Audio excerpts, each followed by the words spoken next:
advertido pelo profeta? Eu sou Elcio Macedo e você está no canal Saldo Extra da lição da Escola Sabatina. Tudo bem, gente? Paz seja convosco, Deus te abençoe. Estamos aí caminhando aí para o meio do estudo da lição e que você cada dia tenha o seu proveito espiritual desse momento ímpar aí do dia que você está reservando ao lado de Cristo. Muito bem. Advertido pelos profetas. Esse Nabucodonosor serve para nos ilustrar quanto à mudança de nossos erros para viver corretamente. Ele teve várias experiências com o Deus dos judeus.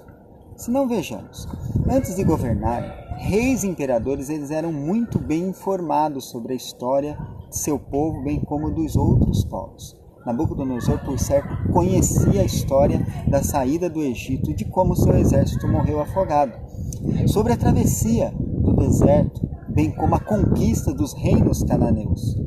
Tais informações sempre foram consideradas vitais aos mandatários das nações. Portanto, ele, só por isso, não tinha desculpas sobre como agia diante do povo de Deus. É claro, foi para ele um fato retumbante destruir aquele povo que já havia vencido inúmeros outros povos, e muitas vezes de maneira sobrenatural.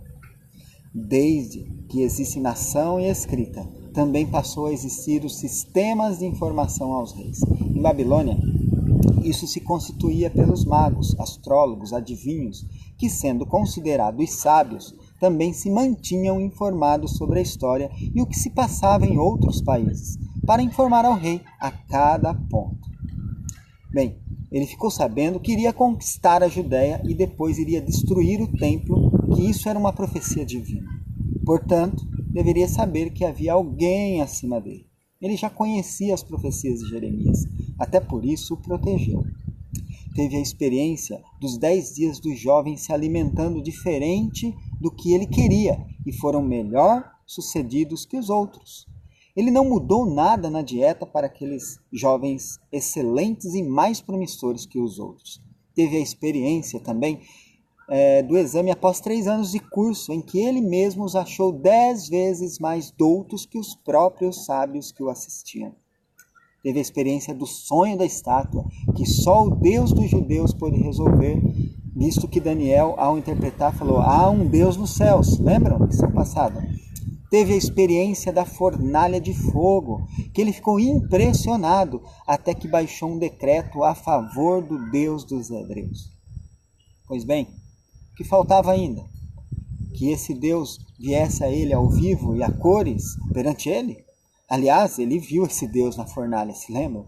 Como ele assim, somos todos nós, duros de coração, teimosos, né? Nós, seres humanos, e não só o Nabucodonosor, somos assim. Cremos ou acreditamos no que nos é conveniente, no que gostamos, no que nos deixa melhor na foto.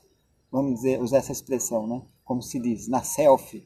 A maioria de nós, seres humanos, gosta do poder, de glória, de prestígio social, fama, autoridade, notoriedade, predominância, predomínio, preponderância e coisas do tipo. Mas no reino de Deus, o valor mais importante é a humildade.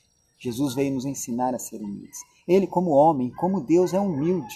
Onde todos são humildes, né? Se houver a ser resolvido, se permitir que ele assim os molde. Nós podemos ser humildes como Cristo. O rei, como qualquer ser humano, e ainda mais no posto onde se encontrava, né, de um grande império, dono de enormes riquezas ali, morando no melhor palácio da época, quem sabe, né, muito superior aos bons palácios atuais, via-se como merecedor de reconhecimento. Ele se via como se fosse um deus, né? Aliás, era assim que os reis em geral se achavam, né? Apesar da vasta experiência que esse homem teve com Deus, ele nada aprendeu disso. Via-se com o mais inteligente ali, né? E o mais competente de todos. Daniel estava ali com ele, afinal, todos os outros não eram inferiores a eles. Não lhe obedeciam, né? Foi então que ele disse aquelas palavras pelas quais ele mesmo condenou. Acaso não é esta a grande Babilônia que eu mesmo edifiquei para ser minha residência, capital do meu reino?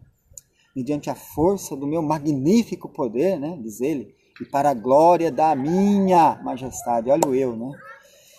Mas qual era a realidade? essa glória toda de seu palácio, da cidade de Babilônia, fora construída por meio de trabalho escravo, pessoas que não tinham direito à vida, à felicidade, à liberdade, e ir aonde eles quisessem. Olha só, assim, com mão de obra barata, explorando milhares de pessoas, qualquer um se torna poderoso. Tudo aquilo servia para locupletar as ambições do rei e de seus grandes. Esse pessoal vivia maravilhosamente bem às custas da opressão de muitas outras pessoas não consideradas dignas de ser gente.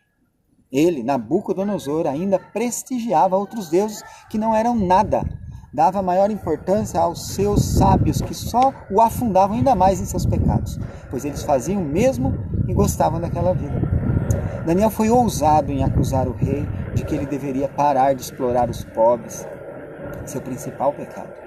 Deus não suporta a exploração de irmãos de criação.